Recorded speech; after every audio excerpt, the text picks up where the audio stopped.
Question लिख दो। 4 chapter है इसके अंदर। चैप्टर 1, चैप्टर 2 थ्योरी, चैप्टर 3 कुछ भी नहीं है, उसके अंदर है क्या, न्यूमेरिकल्स है छोटे मोटे जो आएंगे भी नहीं, ठीक है। चैप्टर 4 की थ्योरी बहुत इंपॉर्टेंट है, अभी चैप्टर 1 करवा रहा हूँ फिलहाल। इसमें जो क्वेश्चन बनते हैं वो 2 बनते हैं कि स्टॉक और फ्लो क्या होता है और सर्कुलर फ्लो ऑफ इनकम क्या होता है, ठीक है। पहला क्वेश्चन ही है नोट्स में, सर्कुलर फ्लो ऑफ इनकम। अभी नहीं बता रहा कि होता क्या, अभी छोड़ देते हैं, ठीक है। Second question, difference between stock and flow. Flow stock का एक छोटा सा पार्ट है। जैसे कि मान लो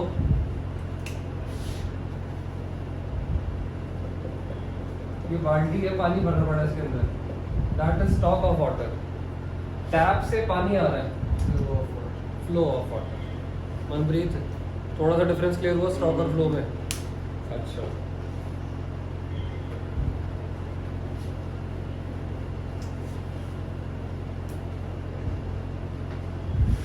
स्टॉक जो मेजर होगा वो होगा over a period of time और flow particular period of time. Stock एक स्टैटिक कंसेप्ट है, फ्लो एक डायनामिक कंसेप्ट है। स्टैटिक और डायनामिक का मतलब क्या होता है? डायनामिक मतलब चेंज होता है, डायनामिक मतलब जो चेंज होता है, और स्टैटिक का मतलब फिक्स्ड रहता है। जिसमें पर्टिकुलर डेट आ जाए ना, जैसे मान लो लिखा हो, पूरी प्रॉपर डेट लिखी हो 31 मार्च 2019 या फिर 1 अप्रैल 2020, जिसमें पर्टिकुलर पूरी प्रॉपर डेट आ जाए, वो हमेशा स्टॉक ही होता है, ठीक है। अगर किसी में लिखा हो during the year 2022, during the year 2009, during the year 2010, तो वो हमेशा फ्लो ही होगा। इसका एग्जांपल देते हैं बढ़िया सा।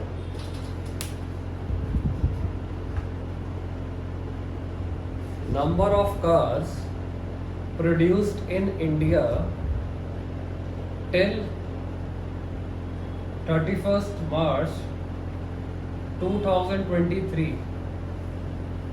31 मार्च 2023 तक अब तक इंडिया में कितनी गाड़ियां बनी है, टोटल गाड़ियां कितनी बनी है, तो वो क्या होगा? Stock. Number of cars produce in India in 2020, सिर्फ और सिर्फ 2020 में कितनी गाड़ियां बनी है? कंप्लीट क्लियर हुआ? थोड़ा थोड़ा क्लियर हुआ, ठीक है। फ्लो छोटा सा पार्ट है स्टॉक का, कितना याद रहेगा ना? छोटा सा पार्ट मतलब कि फ्लो की वजह से स्टॉक बन रहा है ना, जैसे देखा स्टॉक की वजह से फ्लो की वजह से ही स्टॉक बन रहा है, सही कह रहे हो। है ना। एक और एग्जांपल लेते हैं।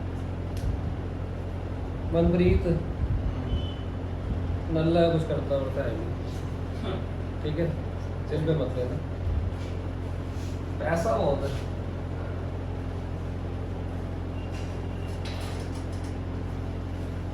ये वेल्थ है थोड़ा सा इसके पास, ठीक है, महीने का रेंट आता है इसके पास, वो इस वेल्थ का छोटा सा पार्ट है। वेल्थ क्या है? Stock, stock. रेंट क्या है? फ्लो क्लियर हुआ? मनप्रीत सिंह क्लियर? ठीक है,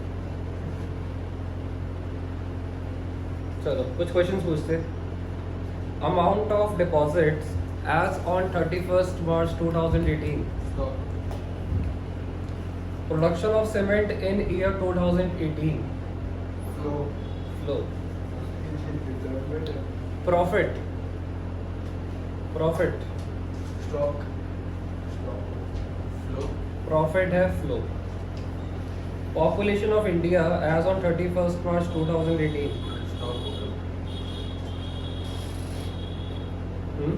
स्टॉक, स्टॉक।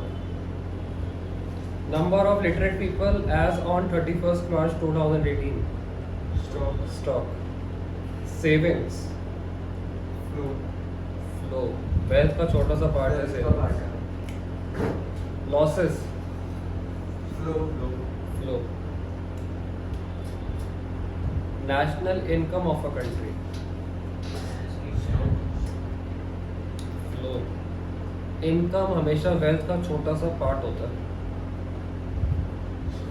मान लो इसकी नौकरी लगी, छोटा मोटा काम भी करने लग गया, सैलरी सुलरी मिलती है इसको, तो उसकी इनकम होगी, वो भी वेल्थ का छोटा सा पार्ट है, तो क्या होगा?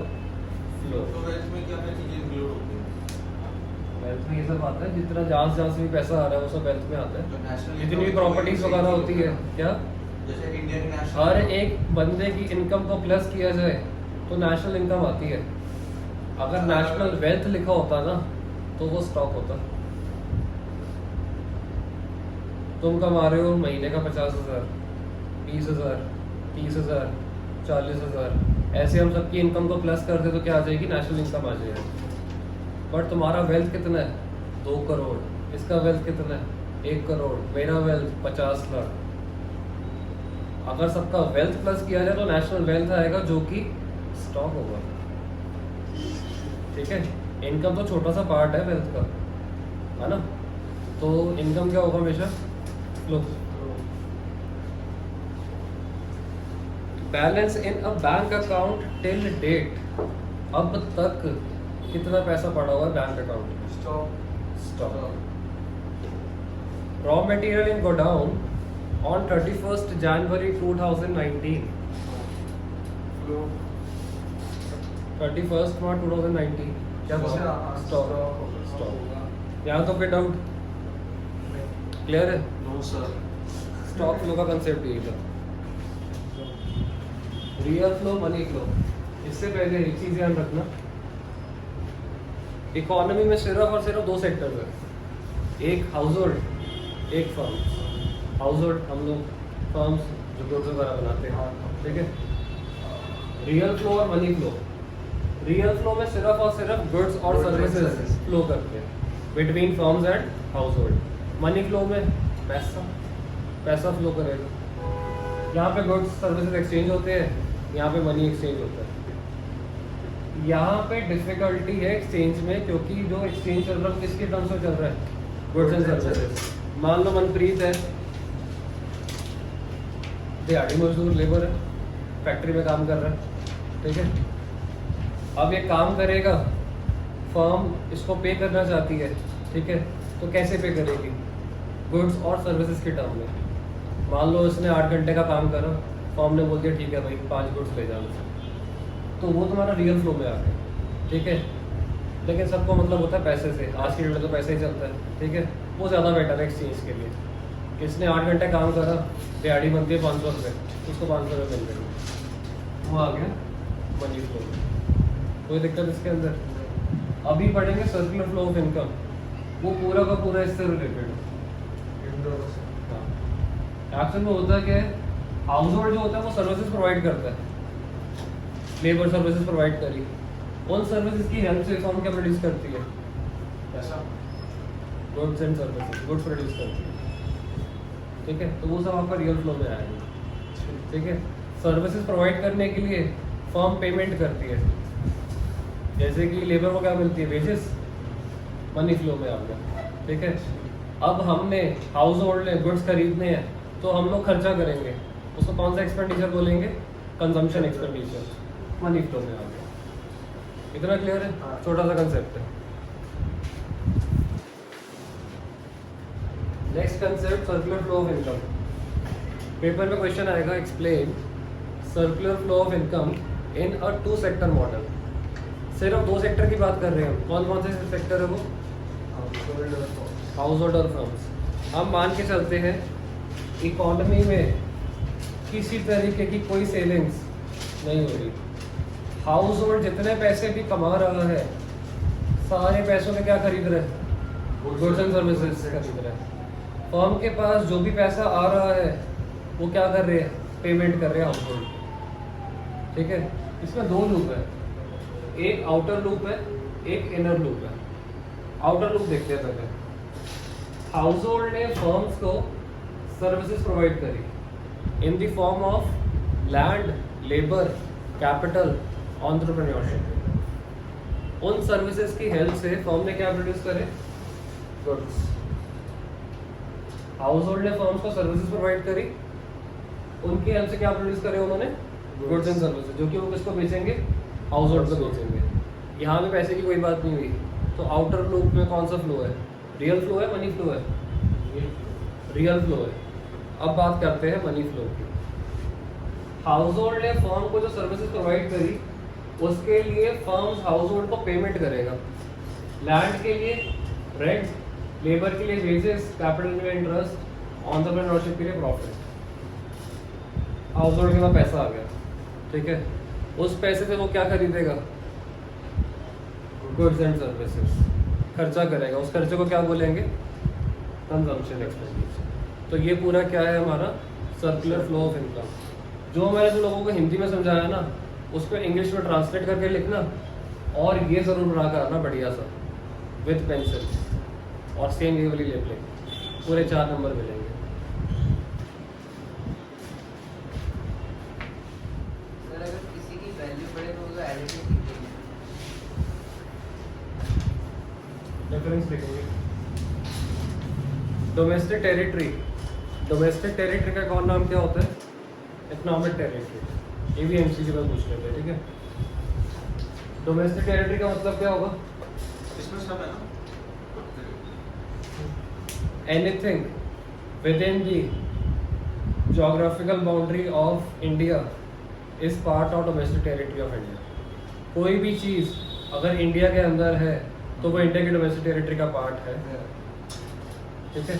जैसे मान लो माइक्रोसॉफ्ट का ऑफिस है, इंडिया में ही है, तो वो इंडिया की डोमेस्टिक टेरिटरी का पार्ट होगा। तो अगर कोई एमएनसी बाहर की है, यूएस की, वो इंडिया में आके सेटअप करती है, तो इंडियन टेरिटरी। माइक्रोसॉफ्ट कहाँ की है, इंडिया की है। यूएस की तो है वो एमएनसी, इंडिया में सेटअप करा हुआ उन्होंने ऑफिस। अरे वीडियो दोबारा बना दो। ठीक है, माइक्रोसॉफ्ट ने ऑफिस सेटअप करा हुआ है इंडिया में, यूएस की एम्बेसी वो है, एमएनसी है, एम्बेसी, ठीक है। तो वो इंडिया की डोमेस्टिक टेरिटरी का पार्ट है, हाँ जी है। यहाँ से क्लियर। कुछ एक्सेप्शंस है, वो ध्यान से सुनना। नोट से पढ़ो पहला point, ships and aircraft owned and operated by normal residents between 2 और मोर कंट्रीज। नॉर्मल रेजिडेंट क्या होता है, हमारे जैसे लोग, हमारे जैसे। नॉर्मल रेजिडेंट में अभी आगे पढ़ाऊंगा, अभी हमने पढ़ा नहीं है वैसे, ठीक है। वो 4 में है। अगर इंडिया की एयरलाइंस है, वो किसी भी 2 कंट्री के बीच में ऑपरेट कर रही है, तो वो एयरलाइंस किसकी डोमेस्टिक टेरिटरी का पार्ट होगा, इंडिया का। जिस कंपनी की एयरलाइन, उसी की डोमेस्टिक टेरिटरी का वो पार्ट होगा। जैसे मान लो एयर इंडिया है, इंडिया का एयरक्राफ्ट है वो, है ना, वो ऑपरेट कर रहा है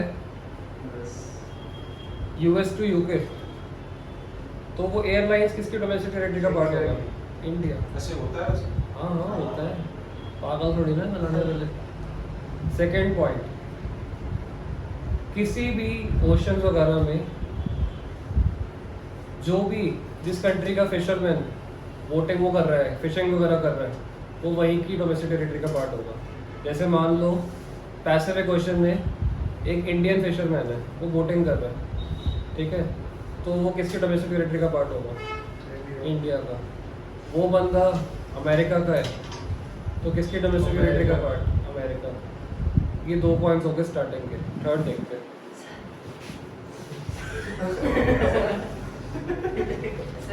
एम्बेसी, इंडिया के एम्बेसी किसी भी कंट्री में हो, वो किसकी डोमेस्टिक टेरिटरी का पार्ट होगा, इंडिया का।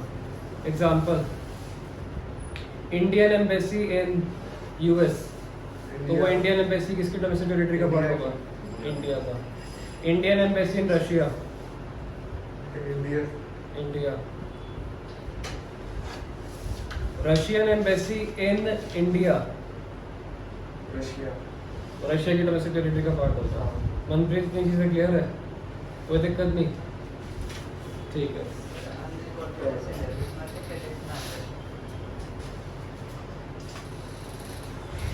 क्वेश्चन पूछूंगा, बताना है इंडिया की डोमेस्टिक टेरिटरी का पार्ट है या नहीं है। इंडियन कंपनी इन लंदन, नहीं है। 16 चलेगा। इंडिया में नहीं है ना, सिर्फ देखना इंडिया में है या नहीं है, ठीक है। लंदन में है ना, नहीं है इंडिया की डोमेस्टिक टेरिटरी का part. Microsoft office in India, नहीं है। इंडिया में ऑफिस, अच्छा जहाँ है। हाँ इंडिया की बात करनी है। Company in India owned by a Japanese, नहीं है है। जापान की कंपनी इंडिया में है, मतलब समझ नहीं रहा। जापान की कंपनी कहाँ पर है? इंडिया में है ना, तो इंडिया की डोमेस्टिक टेरिटरी का पार्ट है, हाँ है। जो भी चीज़ इंडिया के अंदर है वो इंडिया की डोमेस्टिक टेरिटरी का पार्ट है।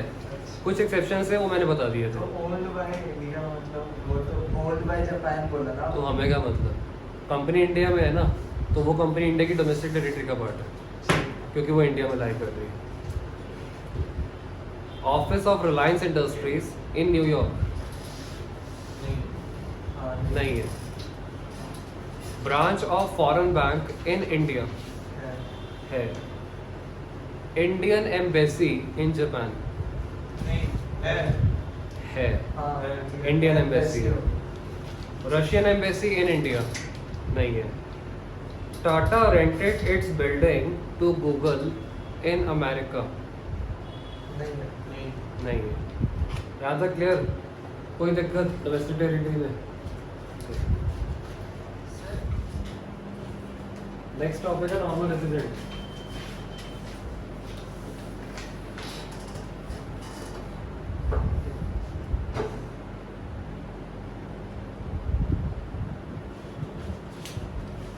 इसके डिफाइन पढ़ते हैं नोट्स में। It refers to an individual और an institution who resides in the country and whose center of economic interest also lies in that country। जो बंदा जिस कंट्री में कमाता है वहीं पे पैसे उड़ाता है और वहीं पे रहना चाहता है, वो वहाँ का नॉर्मल रेजिडेंट होगा। नॉर्मल इसका टाइम पीरियड पता कितना होता है? 1 साल से ज़्यादा क्या होता है वैसे, ठीक है। जैसे मान लो मैं चला गया यूके, मेरे को वहाँ पे रहते हुए 5 साल हो गए, मैं वहीं पे कमाता हूँ, वहीं पे उड़ाता हूँ, ठीक है। हालांकि मेरे को वहाँ की सिटीजनशिप नहीं मिली हुई, ना मेरे पास PR है, बट फिर भी मैं वहाँ का क्या हुआ? नॉर्मल रेजिडेंट हुआ। मनप्रीत क्लियर? अच्छा, अब मनप्रीत है नाइजीरिया का सिटीजन है, ठीक है।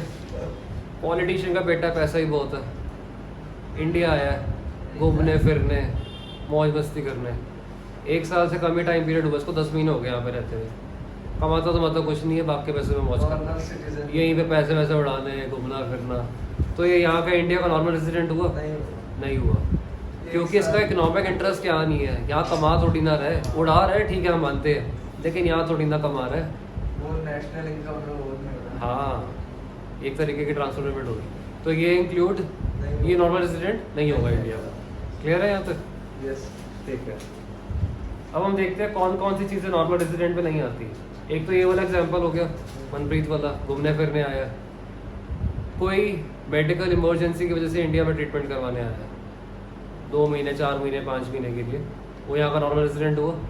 नहीं होगा इंडिया का। अच्छा, जो इंटरनेशनल ऑर्गेनाइजेशंस होती है, UN हो गया, WHO, इंस्टीट्यूशन भी नॉर्मल रेजिडेंट होते हैं, ठीक है। बट ये जो इंटरनेशनल ऑर्गेनाइजेशंस है ये कहीं के भी नॉर्मल रेजिडेंट नहीं होते, लेकिन इनके एम्प्लॉयज तो होते होंगे ना नॉर्मल रेजिडेंट कहीं ना कहीं के। WHO वर्ल्ड हेल्थ ऑर्गेनाइजेशन, उसका ऑफिस है मान लो US में, वहाँ पे एक इंडियन काम कर रहा है, तो वो इंडियन कहाँ पर नॉर्मल रेजिडेंट होगा? इंडिया का ही होगा। सिर्फ इंटरनेशनल ऑर्गेनाइजेशन के केस में ध्यान रखना, ठीक है। या मान लो इंटरनेशनल कोर्ट ऑफ जस्टिस है, सुना होगा नाम शायद, स्विट्जरलैंड में है, जिनेवा में, ठीक है। वहाँ पे एक अमेरिकन वर्क कर रहा है, ठीक है। तो वो अमेरिकन कहाँ का नॉर्मल रेजिडेंट होगा? अमेरिका का ही होगा, तो ये ध्यान रखना पड़ेगा, ओके।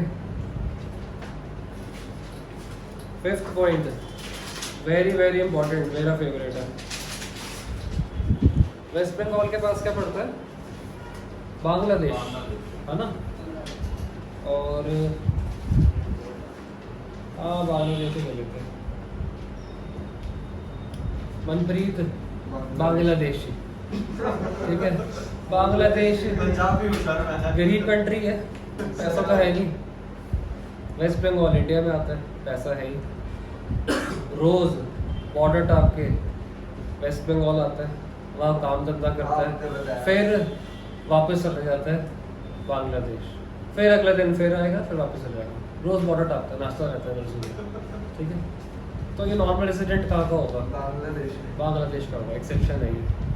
ये आपने ठीक है, मनप्रीत बताया है? था, किसी और स्टेट का बताया था। मैंने नेपाल का बताया होगा, हाँ, नेपाल। ठीक है, नेपाल का वो बताया तेरे पे होगा। शूट करेगा। चलो, तुम लोगों को ये बताना है इंडिया का नॉर्मल रेसिडेंट है या नहीं है। बस भाई बस, मैं बता दूंगा अभी। पहले आसान पूछते हैं।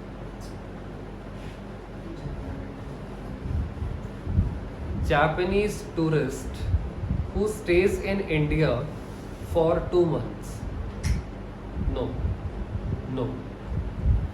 Indians going to Pakistan for watching the cricket match. नहीं, इंडियंस जा रहे हैं पाकिस्तान क्रिकेट मैच देखने, Indian की- तो वो इंडियंस तो नॉर्मल रेजिडेंट हुए ना इंडिया के। सॉरी मैंने पाकिस्तान के मेरे को पता था, तभी मैंने पूछा, सॉरी अच्छा। ठीक है। ठीक। इंडियन मुस्लिम्स गोइंग फॉर हज। अच्छा हज नहीं सुना? मक्का मदीना सऊदी अरेबिया, अच्छा अच्छा अच्छा, जो ठीक है, mountains तीर्थ स्थान का- होता है इनका समझ गया, जो मुसलमानों बहुत बड़ा वो का। बना हुआ है। हाँ हाँ, इंडियन मुस्लिम्स गोइंग फॉर हज, है इंडियन की रेसिडेंट। इंडिया के- ठीक है। Foreign tourist visiting India for a month to see the Taj Mahal. नहीं है। नहीं है। Indians working in the UN office located in America for less than 1 year होगा। होगा। Indian officials working in Indian embassy in US होंगे। होंगे। यहाँ तक क्लियर? हाँ।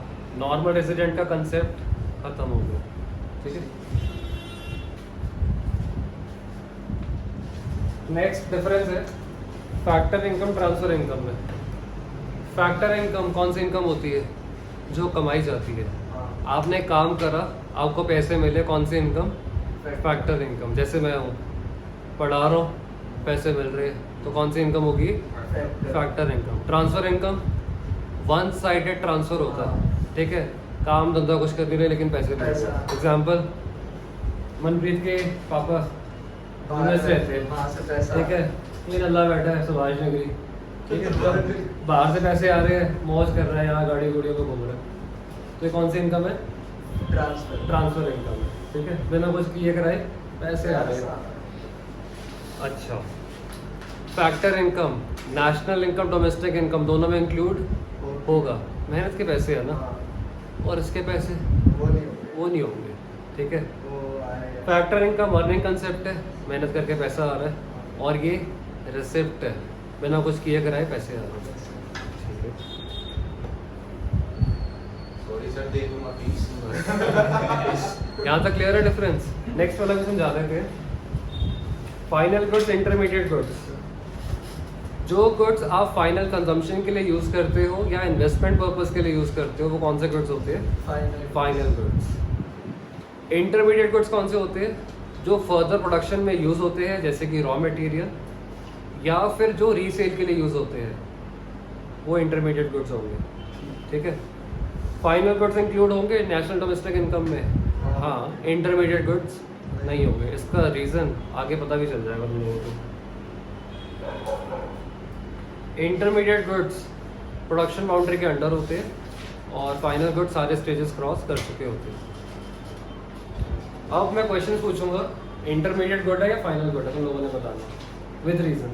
मनप्रीत ध्यान है ना, फाइनल गुड या तो फाइनल कंजम्पशन के लिए यूज होगा या फिर इन्वेस्टमेंट के लिए। इंटरमीडिएट गुड रॉ मटेरियल के लिए यूज होगा, फर्दर प्रोडक्शन के लिए, या फिर रीसेल, ठीक है। या क्या रॉ मटेरियल के लिए उसके और रॉ मटेरियल के लिए या फिर resale, okay.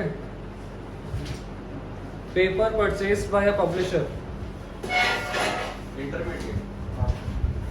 Intermediate for the production. Furniture purchase by a school, final. Final हो गया। रीजन? कि उसके लिए इन्वेस्टमेंट होगी स्कूल के लिए। Milk purchase by household, क्या milk purchase by household, अपने घर के लिए मैं दूध लेकर आया, मिल्क अच्छा, मिल्क। मुझे बिल बोलो, बोलो। ये हो जाएगा हमारा वो फाइनल। फाइनल। हाउस होल्ड तो जो मर्जी चीज लेकर आए ना, Final। वो क्या है, फाइनल गुड ही होगा, क्योंकि वो फाइनल कंजम्पशन के लिए यूज होता है।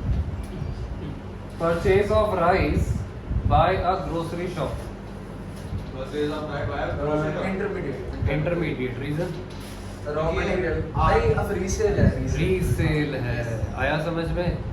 मेरा जनरल स्टोर है नीचे, ठीक है, खारी बाबरी से वो लेकर आया, मान लो चावल लेकर आया, ठीक है, यहाँ आके बेचूंगा, रीसेल हो गया ना। Resale हो गई। ओके। अच्छा,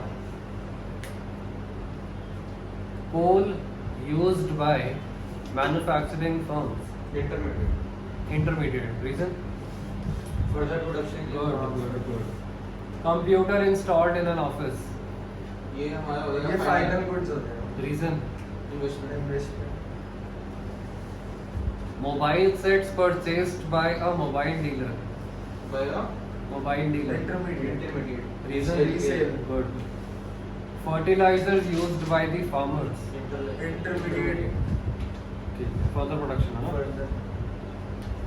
Wheat used by the flour mill, intermediate.